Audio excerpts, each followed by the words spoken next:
Malika.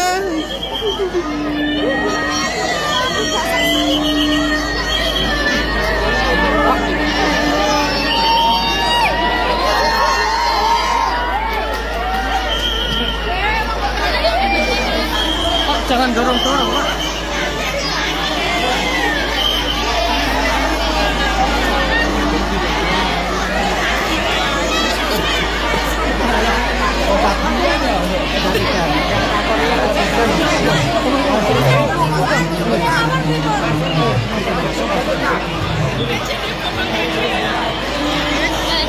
Batasnya kena colok lebu. Hati-hati.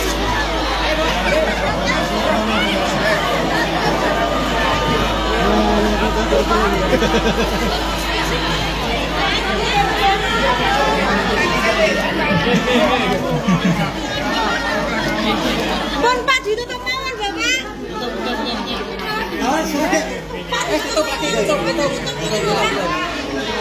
Oh, saya. Tutup.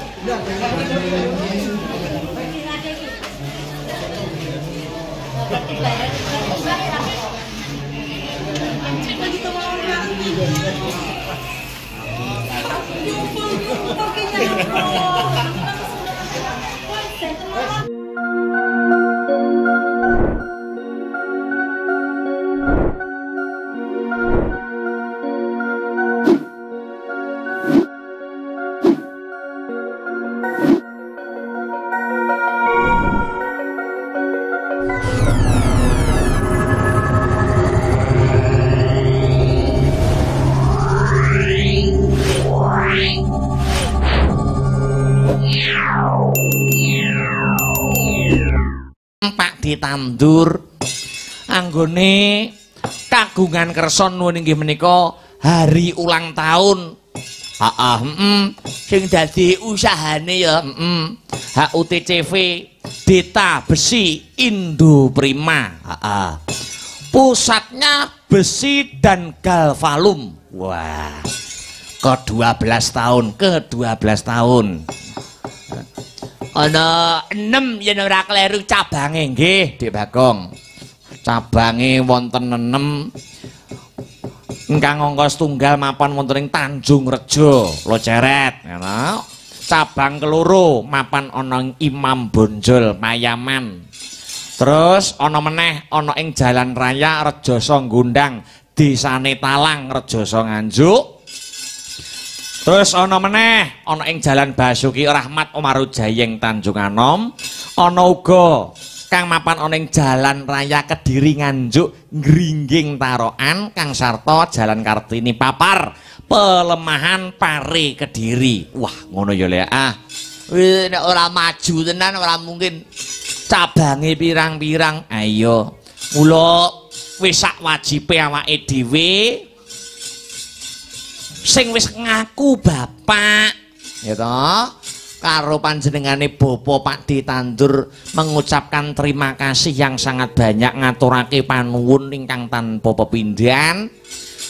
Petruk saking Nganjuk, mijil saking Jalan Mastrip Gandung Kidul, ketiban sampur kula sak kanca rombongan Sanggar Seni Astabrata nggih, bombong kawuran bungah Mas Gareng.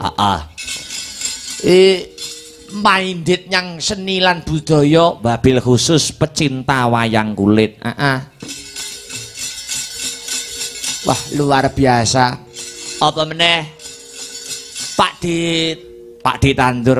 Pak ditandur iki ya para putra-putrane sing melanjutkan usaha-usahane Kang Rama. Ya pancen bener, ngaturake panuwun dumateng Mas Wiwit Eko Purwanto. Mas Eko menika nggih manajemen CV, bagian manajemene. Ngono ya Le. Luar biasa, menika disyukuri dadi Mas Gareng Dik Bagong ana ing ulang tahun ke-12 tahun CV Deta Besi Indo Prima disyukuri kanthi gelar kabudayan wayang kulit. Ana tetembungan para sarjana ingkang sujaning budi ing lair angudi karya ing batin nangesti Gusti. Ketoke seneng-seneng, ketoke rupian-rupian, nanging sejatine batine tirakat prihatin, diniati tirakat, diniati prihatin.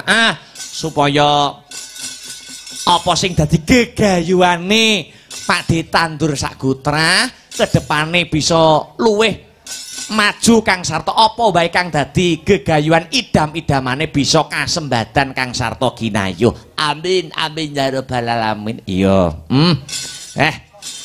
Mas Nanang isih ora iki. Ngene Mas.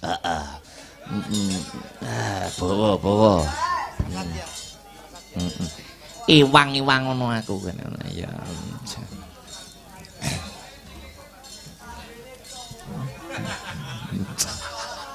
Wah, kelambimu Mas Aga. Kelambi apa jubah? Ya. Kuwi mung sing nganggone kaos sapa jane? Karis. Lakune Mik, heeh.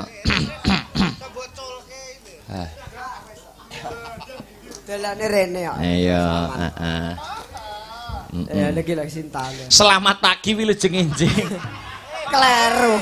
Nggih, selamat pagi Mas, peh nganti Kamis rontolen aku. Aduh. Wah, kegedean klambimu kuwi jare kaya wong-wongan sawah. Peh, tenan iki aja ke Aris. Wis ya. Anu, Mbak Yopika kancana ana, Mbak? Oh, niki saking Bawuk nih. Udah ora usah mbok baleni. Mau sore sik. Mboten to. Lah wong namine nggih niku lho, niku mboten saru kok. Ora. Mboten wong gendeng cucur Bawuk niku nggih wonten kok napa malih desa dusun. Mboten saestu. Wis tau petukan karo Mbak Yop dereng. Nggih nate ta wong teng TikTok-e nggih pun kula follow. TikTok-e. TikTok-e apa ya aku lali Yovika apa lali aku. Pokoke pas nalika live niku kula komen jenengan wayangan teng pundi niku lho Mas Akbar. Lah kok ketok? Tak live tak komen malam Mbak Yovika. Beh, luar biasa Mas. Luar biasa ki. Niki piye nek mbok anu piye Mas? Apa ki Mbak Yobika niku priyayine piye? Priyayine jan nyungkane ning cara nek wis kulino akrab ngene yes kudu nggo mulih ngene. Nggo mulih nggo apa? Ya ngaten iki kan Mbak. Apa? Ngaten niku niku napa? Ya nanti aja. Lho. Bawanana Mas Nanang. Nggih, kula nggih saderenge ngaturaken sembah nuwun Pak Tandur ingkang kagungan PT napa Mas tulisane? Wah. Kok tulisane barang dah. Ora maca niku wau. HUT. Napa? HUT. CV Detak Besi Indoprima. CV. Iya. Tulisane ora mare yo nggih kacamata ireng yo ora salah. Sakarepmu wis pokoke. Alhamdulillah sembah nuwun utaminipun Pak Tandur sampun nimbali kanca-kanca Astabrata sak rombongan. Iya. Mugi-mugi tansah pinaringan rejeki ingkang kathah. Domongi terus. Sehat sekeluarga. Amin. Kula pas nalika teng pondokan niku waweh Aa. salah griyane ya apik. Jombar kaya ngene. Wah. Tak grayai. Oh. Anu ya Mas. Nggih, pun kula nderek napa? Sesideman weh. Pun manut kula siap. Bawanana. Nggih, nggih. Sesideman. Oh niki suarane nggih kalih belajaran. Suarane tiyang jaran nggih ngaten iki lho, Mas. Kowe gelem digawa mulih Mbak Yopika ning Ngawi gelem ndak? Wah, purun teng Bawuk niku penak kok awan. Tak nggo dolanan kucing iki ya. Kucingnya ngomong-ngomong kucing kula nggih kathah. Iya. Iya, iya. Nanti DM saya ya Mbak Yovika. Napa? Nanti DM saya ya. DM jenengan akune napa? Nanang merem. Oh iya, nanti tak Nanang DM. merem. Oh, alah. Kuwi merem tenan apa giroh? Wah, aku. Saya tak buka ya. Ya Allah, sabir. Ayo. Iki nang gojek lho, Mas. Ya harus. Kok baper tekan ngomah. Ora. Yo. Dakjok. Nggih. Wiwitane handerek sang peke apik nek ora nyuwara. Ngono isi wangsuli ya. Priya bagus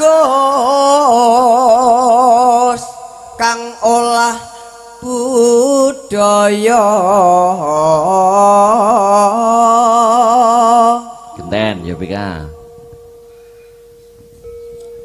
Sowan menyang kutha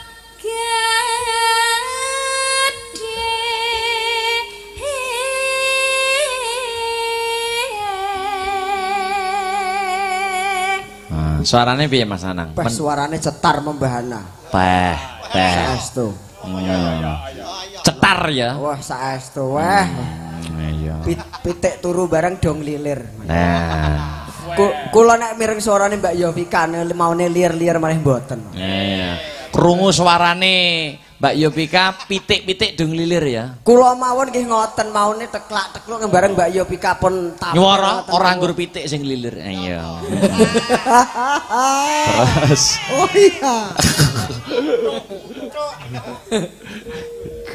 Bendera terus yung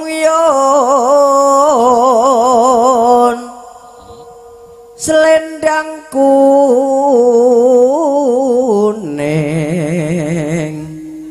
kang saking oke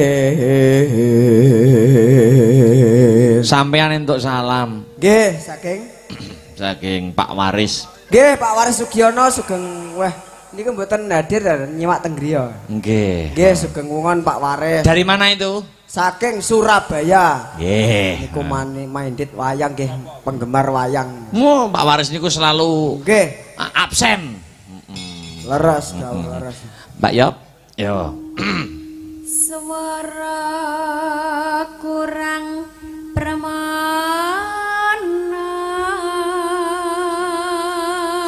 Terus? Ning wasis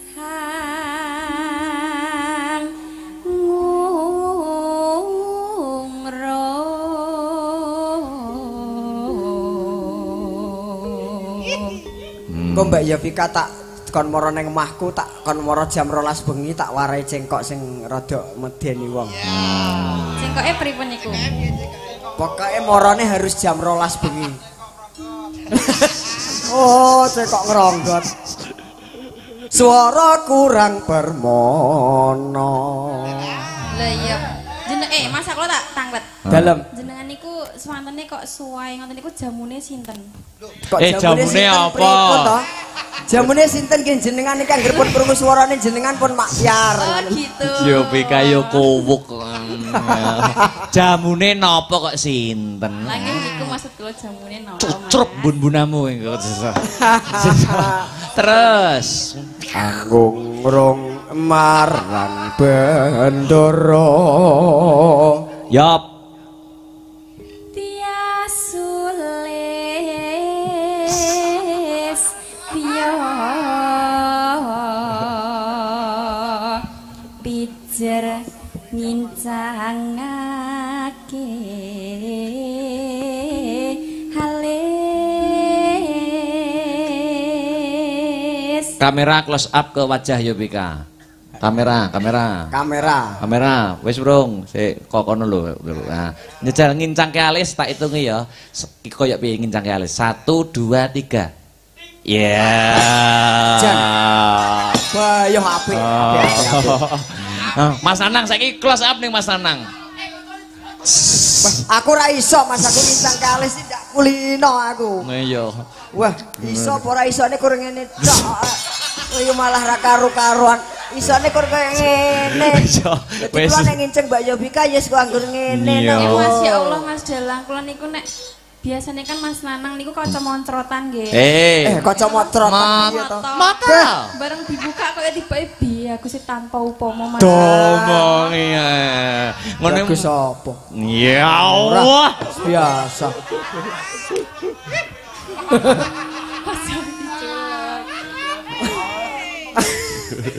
Tenang ya Mamah Yovika saya. Mama. Sudah kuat tenang. Sehat ya Mas. Iya siap. Tangannya yang ngene. Hei. Ora Mas lho, ora. Demi aku nyawer lho. Siap apapun pokoknya nanti tak TF pokoknya. Oh iya. Aku nek karo apa meneh wonge ayu kok Mbak Yovika niki selos. Elas ya. Wis ora hitungan ya. Oh mboten wong ayu kok. Bah. Wah areng hitung-hitung piye ora roh hitung-hitung. Paling jiko eru yo kelewat kabeh ora roh. Tibake. Nggih, siap. Terus tresno sesideman.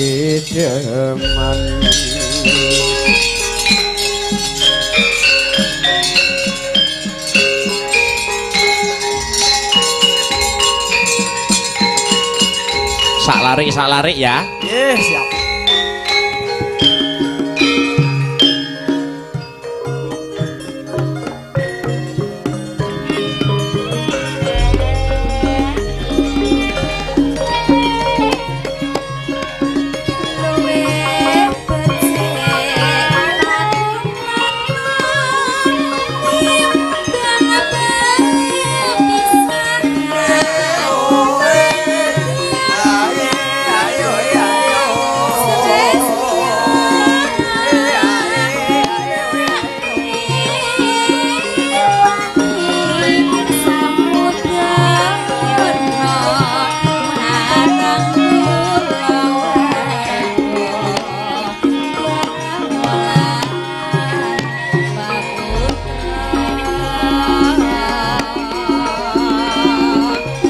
Liwat kincanging alismu kuwasa hanglandang rasane hatiku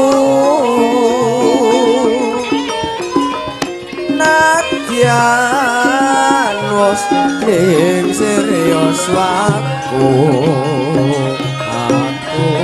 isih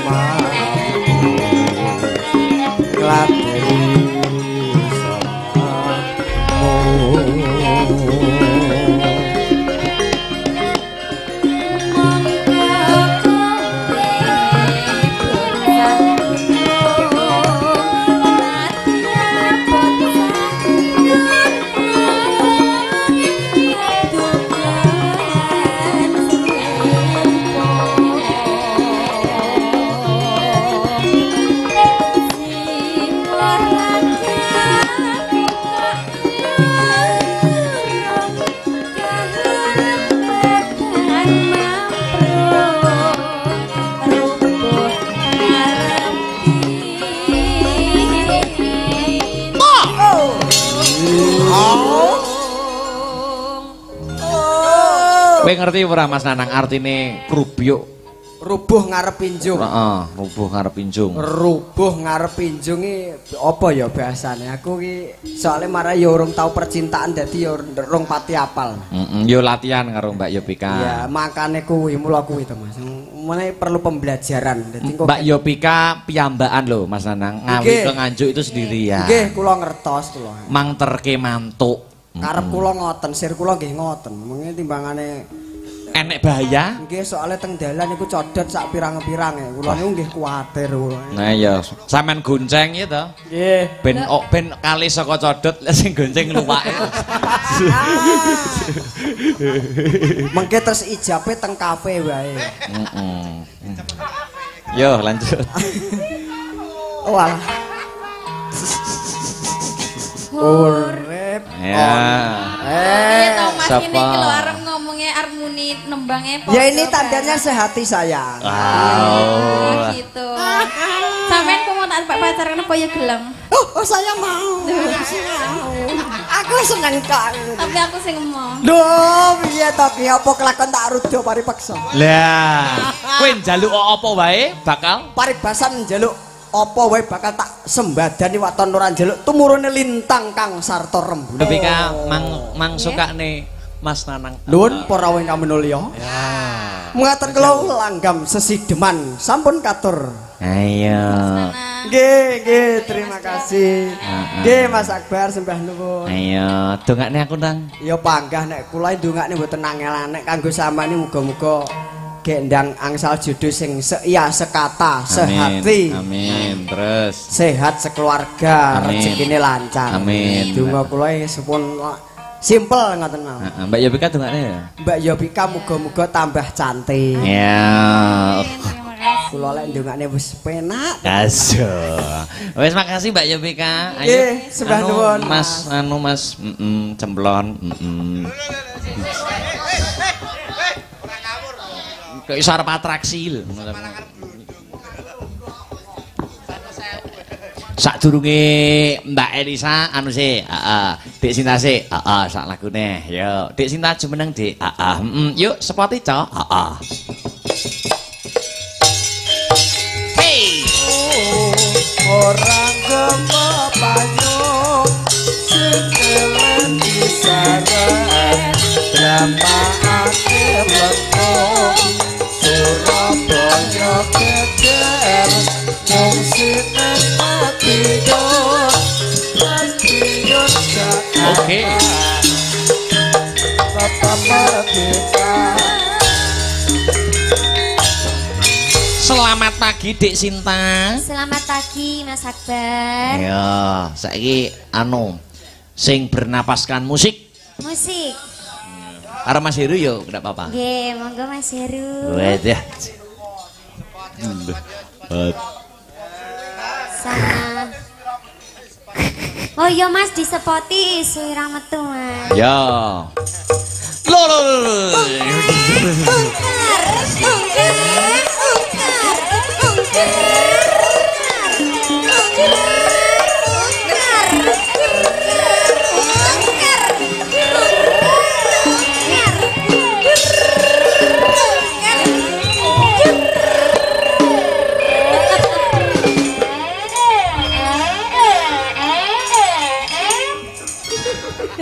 Iki sekelas karya ngene iki.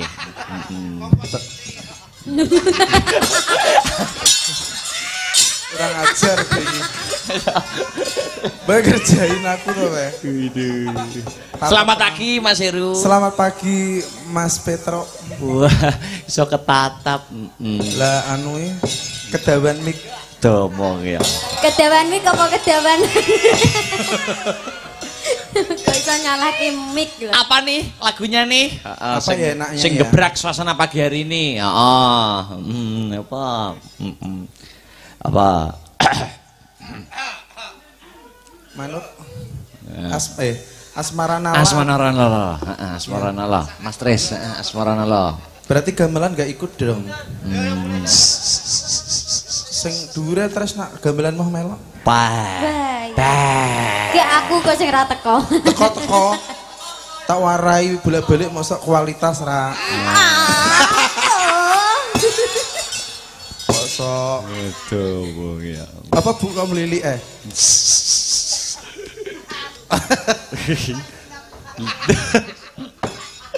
Ngopo? Yo, Asmaranala iki Kang Atis iki. Oke, spesial Pak Tandur, nggih ta? Ya, Pak Tandur. Semoga usahanya tambah lancar. Nah, Amin. jare Mas Heru arep ngedekne omah Jawa lho, gebiyoke wesine tukune kene. Oh gitu Bu Mas ya. Iya no. Sik Masku nak bar Oktober lah aku nekel terus Baik. plafon. Pah. Sing arep mbok gawekne omah sapa ta Mas? Lah wile. Anu to. Sopo? Anu sementara buat orang tua. Oh, berbakti ya Mas. Berbaju. Yo birrul walidain apik kok. Yo, as. Wah, terima kasih. Wah, jan luar biasa. Asmaranala. Ya. Wis diaturke Dik Sinta karo Mas Heru. Mbak Elisa mumpung isih dikancane karo Mbak Elisa iki.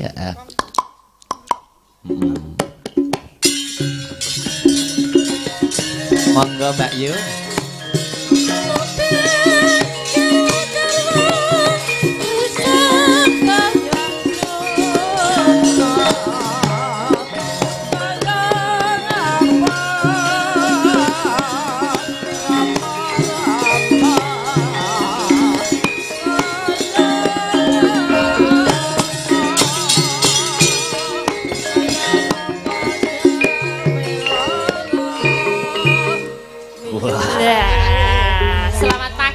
Setro Mas. Selamat pagi Mbak Elisa. Elok luar biasa, Astra Brata ijan gemes aku. Loh, gemes nggih? Iya, ada-ada aja gitu loh. Aku seneng aku nyimaknya. Iya, masih muda-muda loh Mbak. Lah, iya. Adik-adik jenengan semua. Ya itu luar biasa nih, semoga-moga ngeremboko lah ya. Amin. Hebat pokoknya diteruskan. Iya, iya. Wah, Yes. sudah istirahat nggih panjenengan tadi? Boleh ya, istirahat sambil nonton jenengan dalang itu kan asik ya. Oh, ngaten Saya nggih. seneng kalau di bawah, kalau di sini enggak enak. Di sini Oh, nggak teh. lebih mat di bawah nggih. Iya, nonton wayang gitu kan. Selamat pagi niki napa niki badhe ngaturke apa yo? Derek, ada pemundutan enggak? Sampun telas, Sampun pamundutan. Iya, ini mau yang gamelan apa yang ini orkes? Wah, Mbak Elisa jajal musik wis sowi aja ben tidak kerja nganggur. Oke, ya, yang kayak tadi malam aja ya, kawitan Sinawang deh boleh. Wah. Heru gitu. Oke, gitu aja. Di bawah tadi sama Mas Heru no. Iya, saya yang dari Bandungan sampai yang ini kan saya kebanyakan itu gosip sama dia. Wah, ya. Biasa kan? Iya. Tuh, lambe turah itu. Ya, lambe turah. Enggak Teo. Langsung tak tarik kok tadi soalnya. Ngerti ngono, ora apa-apa sing penting joget ning kene kan temen. Sik, jangan duduk sik. Sapa ki? Mas Victor barang kuwi. Kuwi terakhir yo. Sapa? Mbak. Sapa mau sing karo Mbak Seli? Yalah. Aku lual itu. Ayo Mbak Li, yo. Karo Mbak Dwi, Mbak Bat, yo kabeh yo. Meneng Ayo yo. bupar yo sisan. Oh, niku kasepuan niku. Kasepuan. Kasepuan. Iya. Yo terakhir Terakhir. penutup. Ya, tengah ya, kamu tengah. Ya tengah. Kok padha karo lampu. Padha karo anu apa? Oke, dua sana dua sini nih. Kamu tengah ini kan? Ini adik Victor di tengah. Oke. Jangan kayak Oke. taman Siap, anak. Grek? Siap gerak. Nah, cangkemu. Sok cangkemmu piye ta? Kok iso tang? Len cangkemu ka. Oh, alah. Wah. Cangkemu. Ya, Kak Grek. Oke. Apik. Ya, kel wajukit. Apa neh? Sikil kiwa maju sedikit. Oke. Ngentuti. Ya, iki apa neh ta kaya? Tengen nututi. Oh, tengah nututi. Wes. Angel ya, angel pas iki ya. Tetep podo tetep ya. Kok enggak podo? Li Cheng Sui. Alah. Apa ayo apa? Ah, mosok suwe. Niku jenenge Cina ngono lho Mas. Be. Oke. Apa lagune? Apa? Yo. Yo, Ayo rapat sik yo, rapat sik. Monggo. Oh, bukit berbunga. Wah, yo. Lawas. Iya, oke. Pokoke tok sing lawas-lawas tok. Ya.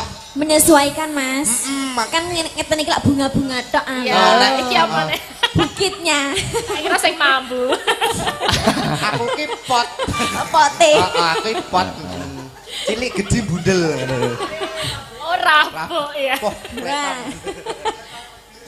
Ngono-ngono menyuburkan loh, Mas. Aku ya bisa menyuburkan kamu loh. Jangan salah. Yo, bukit berbunga Mas Tres. Matur nuwun nuwun. Mbak Elisa, Oke, Mas Petro. tuku tahu di Kediri bila ada waktu kita bertemu kembali nggih. Iya, amin. Semoga lancar anggenipun gelar lakon. Mugi slamet sedaya, berkah katur sedaya penanggap lan ingkang rawuh sakmenika. Amin, amin, amin. Oke, terima kasih Mbak Elisa. Mas Gareng, piye le? Ayo nutuke lakon. Coba kaya ngapa babarin lakon Banjaran Kokrasana. Ayo, Gong.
Angudari Tyasreriwut Urwati rawat wewati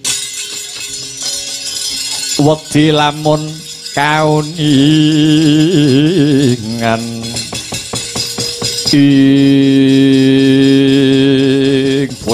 bojleng iblis laknat padha jek-jekan wong manis kang dadi jejantung ing ati Erawati Kartopiyagana paran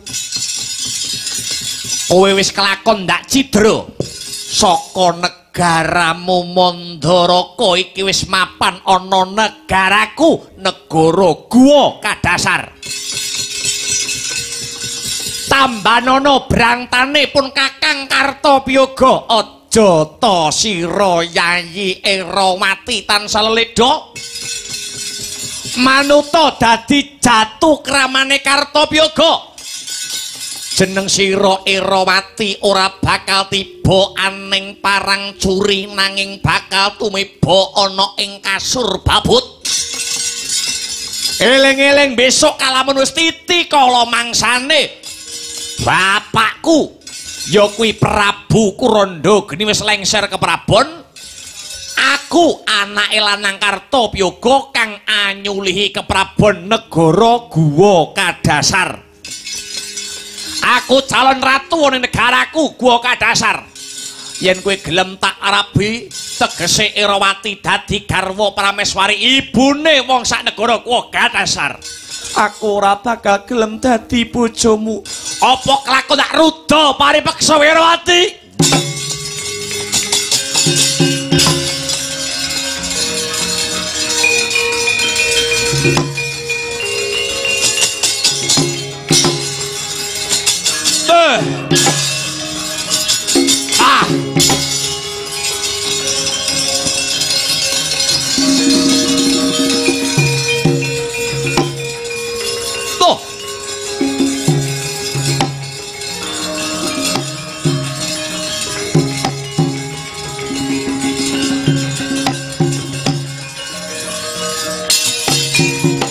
Wediane dalan ngantem tanpa nganggo ancang-ancang iki nitik saka busana kang sarta sandangane kaya sawijining brahmana saka ngendi pertapanmu lan sapa kang dadi peparapmu kawruhanana pandhita mburi saka Gunung Rewantaka peparapku Begawan Wasi Jaladara Wasi Jaladara pancen bener kowe apane Erawati ndak cidra kok kowe ora trima aku nindakake tapa ngrame Wasi Jaladara nindakake tapa ngrame kang maknane bebantu sapa wae kang butuhake bantuan sak murcane Dewi Erawati saka negarane Mandaraka ngedalake wujude Giri Swayembara sapa sing bisa ngrebut baline Dewi Erawati bakal dadi jatuh kramane edan-edanan yen pancen kaya mangkono kowe ngajab dadi bojone Erawati kasembadan sing dadi gayan langkana Kartopiyaga remet dadi ndok pengamun-amun kowe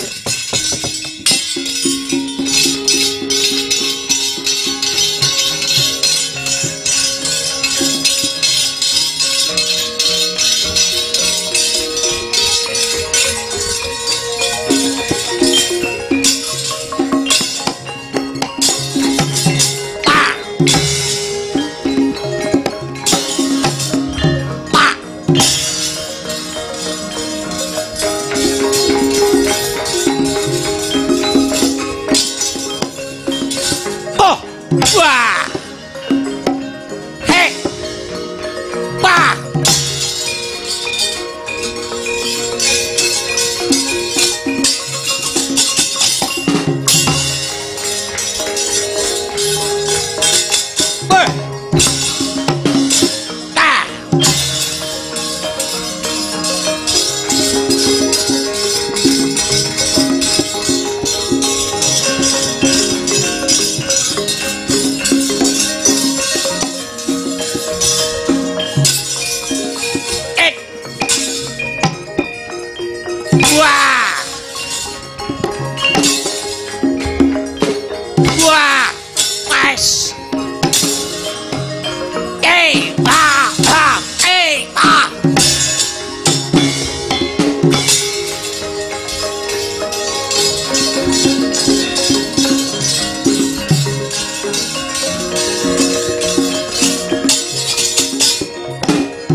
Iwang titih kala ludra Mas Patik Raja Dewaku anakku Kartopiyoga kowe wis tak kandhani wit biyen-biyen aku ngerti yen kowe gandrung kepaung edan kepayang kelawan Dewi Irawati nanging ora nganggo cara kang culika kanthi kowe wanuh-wani nyidra Dewi Irawati nganti dina iki kowe ngemasi pati Kartopiyoga sapa wani mateni anakku iki Ratu Ngguwa Kadasar Prabu Kuranda Geni kang bakal magut babaratan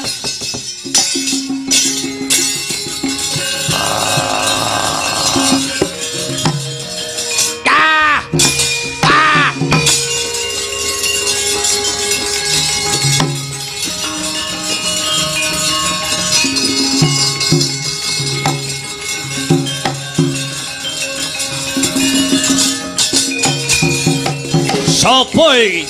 Aku Wasi Jaladara. Kowe sing mateni anakku Kartopiyoga. Iki bapakne ora narimake.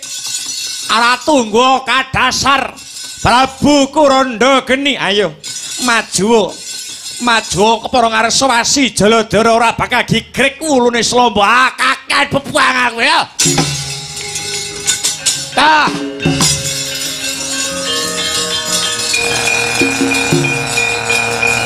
Pak. Wah. Wah.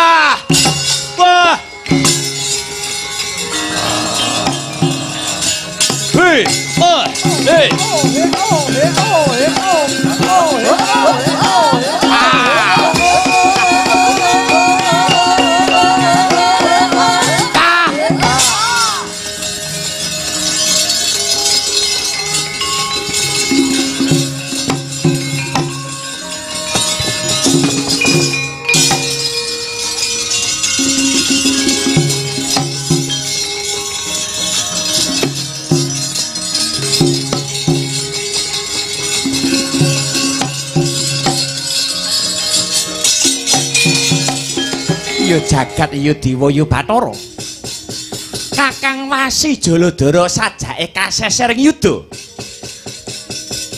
Sing jenenge sedulur ngono tega larane ora tega patine. He Prabu Kuranda Geni. Kowe mbelani anakmu kang ndarbeni Budi Nesta Watak Candala Cakra Baskara sing dadi ganjaranmu.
Ngaturake gunging panuwun kang tanpa pepindhan awit saka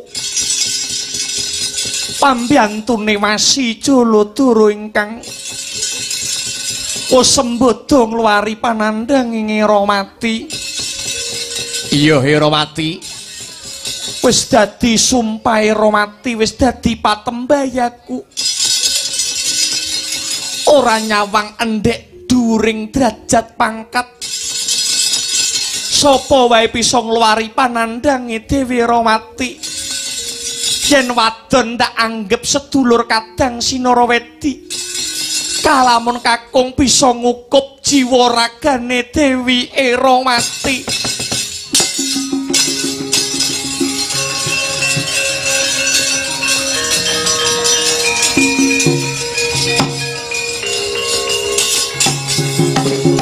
Iya. Kareben luwe prayoga Yayi Erawati, luwe dhisik ayo ndak kondurake mapan ana negaramu Mandaraka supaya enggal padhang tetrawangan kang dadi lelakon iki. Nuwun inggih mangestokaken dawuh. Sumangga lenonan lumampah tumuju wonten ing Praja Mandaraka ingkang rayi kula Punarayana. Sumedya andherekaken ayo Yayi lenonan lumaku dina iki.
Kanjeng Rama.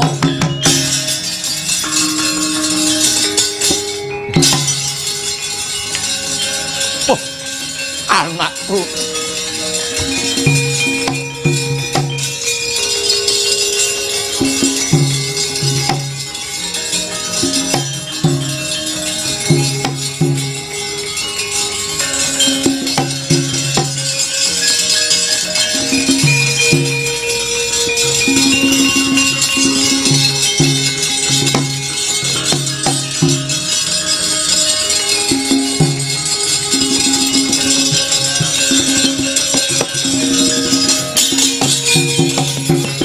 Punapa ta mirah ingsun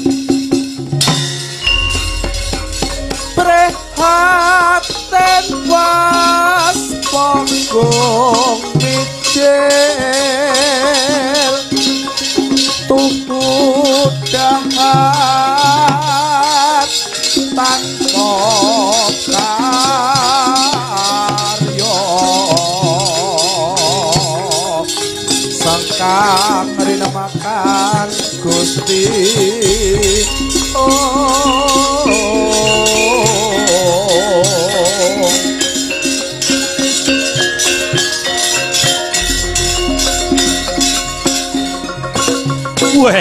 Dialah ngunjukake rasa syukur marang purbaning Gusti ingkang Maha Luhur awit saka anakku bocah ayu sing banget ndak tresnani si Erawati kang wis timbul saka cengkremaning Duratmaka.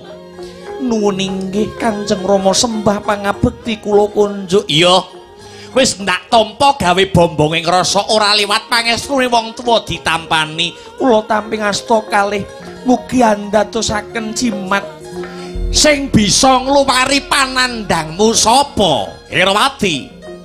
Duh Kanjeng Rama munjuk atur ingkang saged ngluwari panandangipun pun Erawati boten wonten sangnes.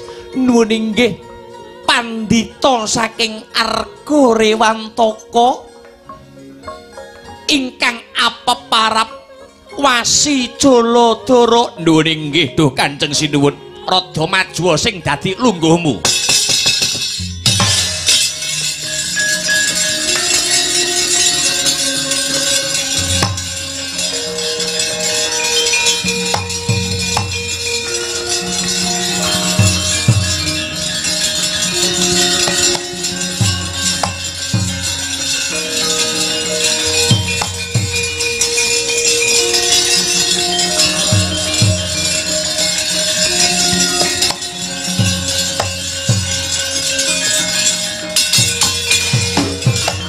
Ratune Ratu Utama patihe patih linuwe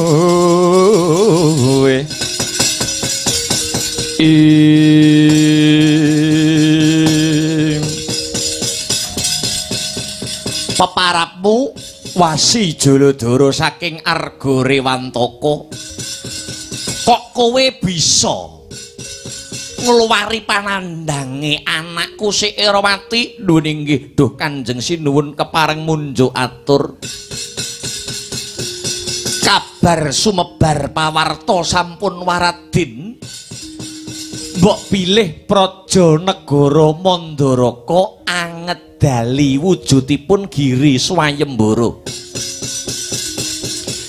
Giri swayembaranipun kula mireng sinten kemawon ingkang saged ngluwari panandangipun kang putra pun Erawati saking cengkremanipun Duratmaka inggih menika ingkang saged kajatukrama kaliyan pun Erawati. Kula mireng pekabaran kala wau anyarengi kula pribadi pun wasi Jaladara nedeng anindakaken tapa ngrami bebantu sinten kemawon ingkang betahaken senjata pitulungan. Dados niat kula milujengaken ingkang putra punika ikhlas lair trusing batin. Boten ngemungaken namung kepingin sesandingan kalian ingkang putra pun Erawati. Bagus. Bagus Wasi Jaladara bagus. Amarga ngene ya nyuwun sewu. Sadurunge si Erawati kuwi cinidra kelawan Kartapyoga saka negara Guwa Kadasar.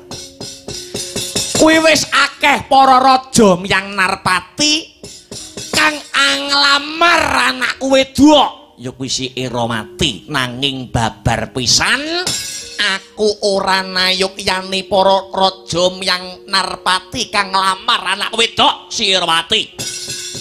Ratu wae tak tolak apa meneh mung jejere Brahmana. Syukur yen to anggonmu paring pitulungan kelawan anakku Erawati kuwi ikhlas lahir batin krana jeneng sira Wasi Jaladara nedeng nindakake tapa ngrame. Tegese anggonmu paring pitulungan kuwi ora nggendong pamrih, ora arep-arep dadi bojone anakku Erawati. Upamane Wasi Jaladara kok ngleboni wujuding Giri Swayembara tanpa nindakake tapa ngrame, tegese ngleboni Giri Swayembara pancen niate kepengin mupuh lawan anakku putri, aku ora bisa mbayangake. Prabu Salya Ratu Negara Mandara kok ora iso mbayangake lamun anakku wedok nduk rabi, anakku wedok sok arep mbok jak urip sing model piye. Anakku besok arep kok jak urip sing model piye, nyuwun sewu ora kok aku ngendheke derajat kang sarta pangkatmu. Nanging kowe iki jinejere dadi Brahmana, sipate Brahmana wis ngipatake kadonyan. Wis ora mikirake babakan kadonyan. Iki mengko yen sida kelakon Erawati dadi bojomu, dadi bojone wujuding pendhita utawa Brahmana kang wis ngiwakake babakan kadonyan, tak kira bakal surem kang dadi kawibawane Ratu Mandaraka Prabu Salya.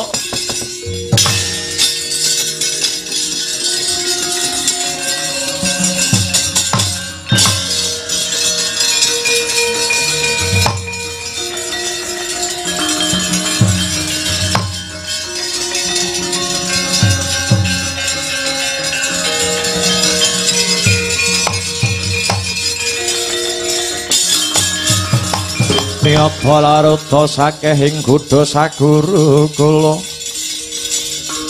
yen tan amutusa sang Sri ing gawang-gawang tangis ana apa Erawati? Duh, kepareng muncul atur Kanjeng Rama Prabu. Paduka kok le sia-sia kalian Pandhita wingking saking pertapan Rewantaka nuwun inggih pun Wasi Jaladara.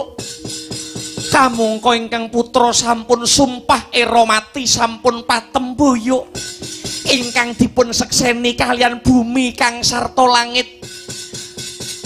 Mboten nyawang endhek dhuwuring derajat kang lawan pangkat ingkang saged ngluwari panandhangipun ingkang putra pun Erawati. Menawi kakung saged hangukup jiwa raga kula nanging kenging menapa Paduka Rama Wasi Jaladara paduka cuthet kadidene wrejit cacing. Ning nyatane aku ora trima yen kowe mung dadi bojone Brahmana. Ratu wae tak tolak lho. Narpati miyang para bupati wae sing nglamar kowe tak tolak. Lah kok trima wong sudra sampali loro saudon telu saurupan gedibal 17 arep ngepek kowe iki sok kowe arep mangan apa? Wong rabi ora mek mangan tresna ngono. Bendinamu iki lho. Karep mbok wenehi pangan apa? Duh Kanjeng Rama mugi kawuningan piye? Sejatosipun menawi paduka Kanjeng Rama titis dumateng paningal punika sejatosipun sanes Wasi Jaladara pandhita saking pertapan Rewantaka nanging menika Atma Jendra Mandura. Atma Jendra Mandura pun Kakang Kakrasana piye?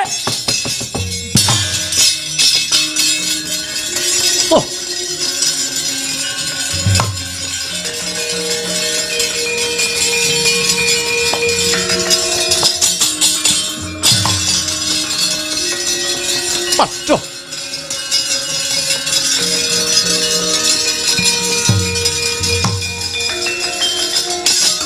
Wah, toblas. Awit saka cubluk ing rasaku, kutunging mata batinku, nganti aku nyutat kaya wrejet cacing Atma Jendra Mandura. Si Kakrasana kowe aja mentar tekan Mandaraka kene.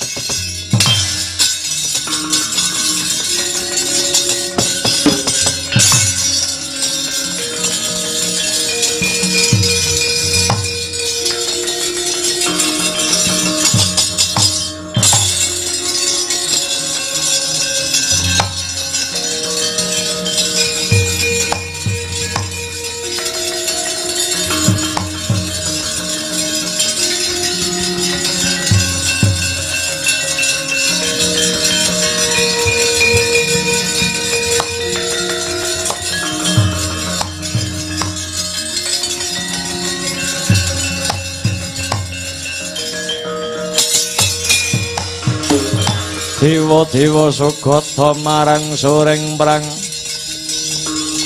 ngudani arom-arom ngendanu ing awiyat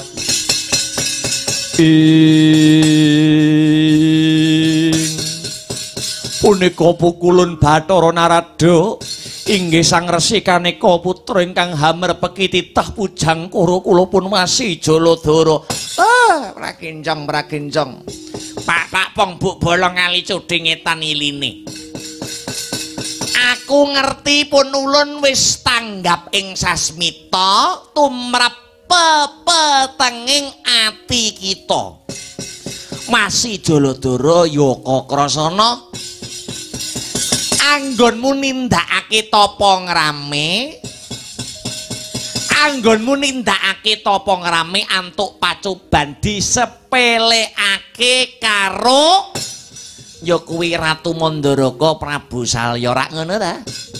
Lho nggih namung mboten badhe kula gagas malih. Wis becik sing dadi tumindakmu. Dina iki dewa bakal paring kanugrahan awit jeneng kita masih Jaladara kang wis dianggep kelawan para dewa lulus anggone nindakake tapa ngrame ya saka ikhlasing lair kang sarta batinmu anggonmu tetulung marang padha padaning umating pangeran. Para dewa badhe paring nugraha menapa Dawu Kulun? Pertama ya kuwi para dewa bakal paring busana kadewatan tumrap jeneng kita si Kakrasana. Pertama ya kuwi mau busana kadewatan. Lho nggih. Lah sadurunge sira pasi Jaladara ya kuwi ndak paringi wujute busana kadewatan. Dina iki tulungana kahanan kahyangan ketaman goro-goro kagiri-giri mubal endute si Blegedapa ngakak kumitir petite Sang Hyang Nagaraja nganti akarya goreh rongeh para hapsara mewah apsari merga pangamu ing ratu saka negara Ngrengga Bumi Ratu Gajah jenenge Puspadenta.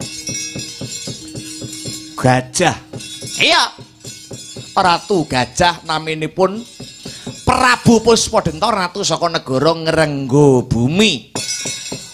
Wisirnakna merga manut wangsiting Gusti kang ditampa lawan para dewa ya mung Siwasi Jaladara kang kuwagang nandingi kasektene. Kowe nak apal to nek dewa perang mesti ora tau menang.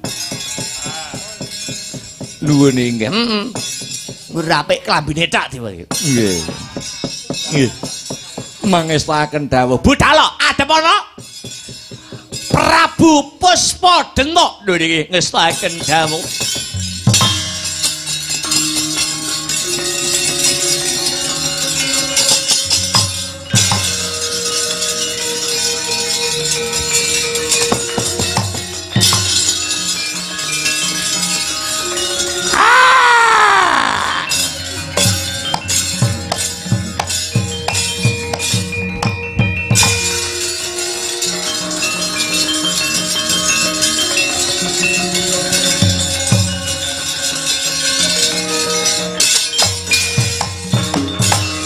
Adalah.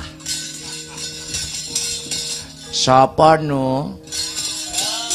Jagoning para dewa wasi Jaladara. Ratu Yawanegara ngrengga bumi Prabu Puspanenta.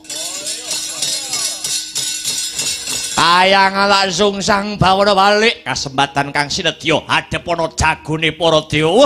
Adalah. Gading pecah diadamu wasi Jaladara.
Sumurupa wasi Jaladara gajah kuwi aja ndok mateni. Isih ana guna paedahe. Betha tenilate karepen ora bisa tata jalma manungsa. Gajah Puspadenta kena kinarya titianmu. Kalamun besok jeneng kita Kakrasana jumeneng Nalendra mapan negara Mandura.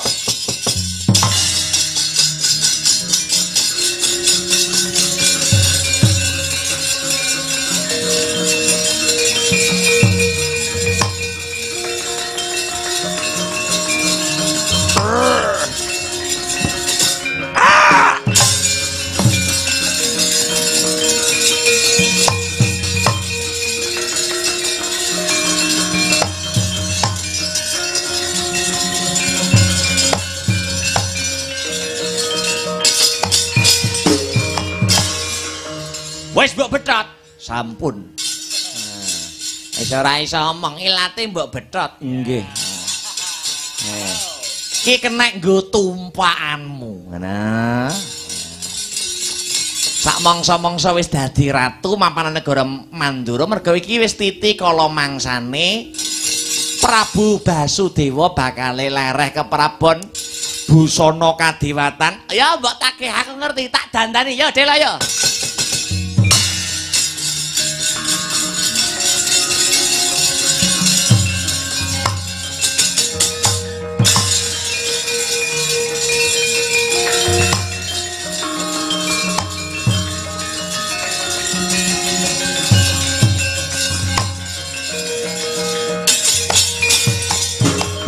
Mencorong tejamu mawa kekuwung. Wah jan. Kula sampun ngagem busana kadewatan.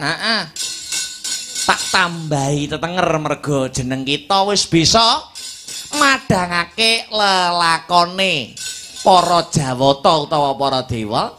Para dewa bakal paring pusaka tambahan tetenger ora mung Kakrasana, ora mung wasi Jaladara, nanging antuk tambahan tetenger Baladewa. Baladewa Pukulana samu barange wis cetha. Samu barange wis ngiglo. Erawati wis rasa mbok gagas. Ora rasa mbok gagas.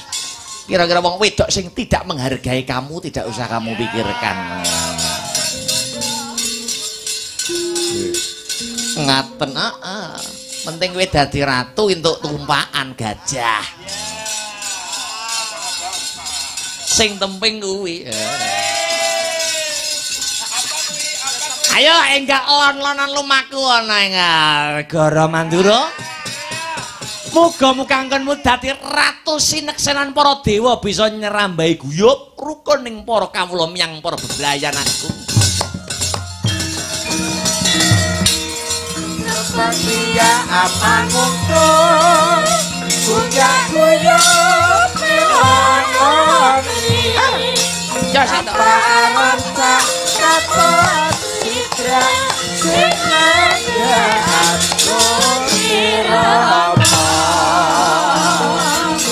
Sepakia amangunku punya guyub meloni. Rapaman tak dapat sidra sing aku irama.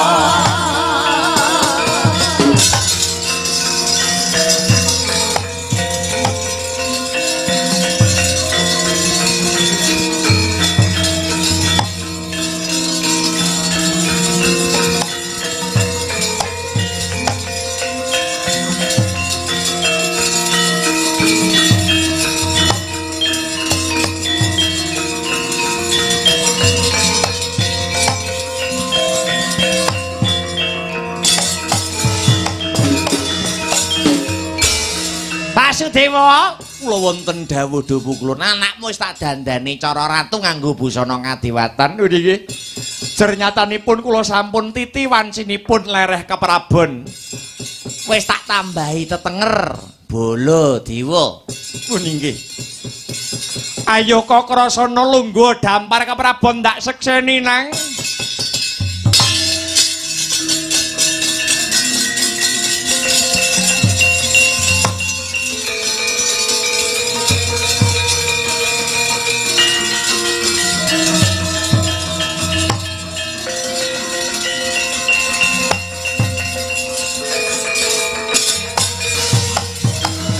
Para dewa padha nawurke Sekar Gondwarum mratandani Sikakrasana ya Prabu Baladewa.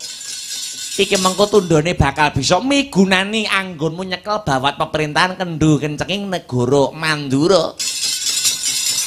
Jejuluka Prabu Anamkakrasana ya Prabu Baladewa. Biak.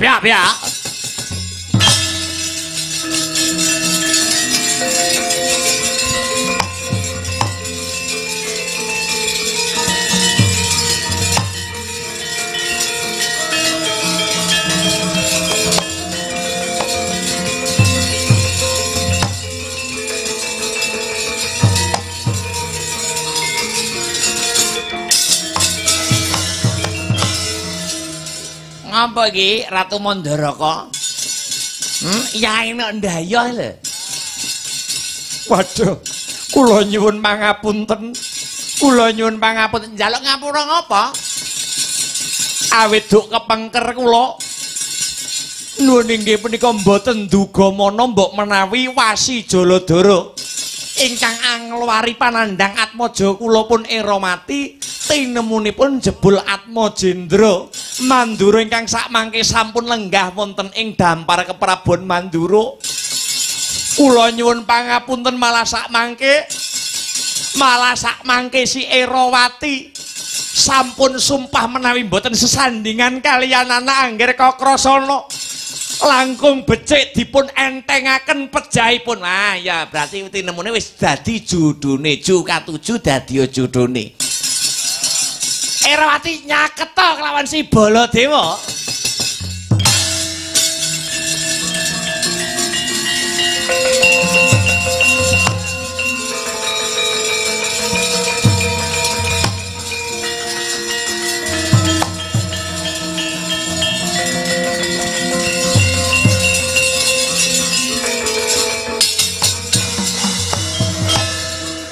Aku njaluk pangapura ya Ngger, nuwun inggih boten dados menapa Kanjeng Rama. Jernyatanipun duk kepengker kula hanindakaken tapa ngrame. Piye seneng wong wedok sing mbok karepne dadi bojomu seneng ndak? Nuwun inggih. Remen ayo no. Wis entuk lungguhan dadi ratu terus dadi manten anyar. Nggih. Saking bombonging raos kula, saking bungaing ati kula, sineksenan jagat sak isine. Kowe sumpah apa? Baladewa, anggen kula dhaup kalian Yayi Eromati gandeng punika wanita ingkang tuhu kula tresnani. Kula atur nyekseni sakjeke urip Baladewa mboten badhe wayuh namung Yayi Erowati ingkang dados garwa kula ingkang sawiji. Sineksenan jagat sak isine.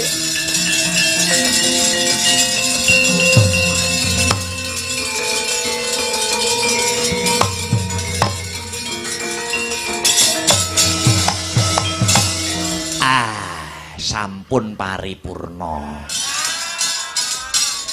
Lampahan Banjaran Kokrasana. Kokrasana nggih, Kokrasana kalian Nayarana. Sing becik kena nggo pantuladan, sing ala katuta barat lesus. Mugi-mugi lakon Banjaran Kokrasana saged anyembuh katentreman karaharjan, kayuwanan keluarga besar Bapa tandur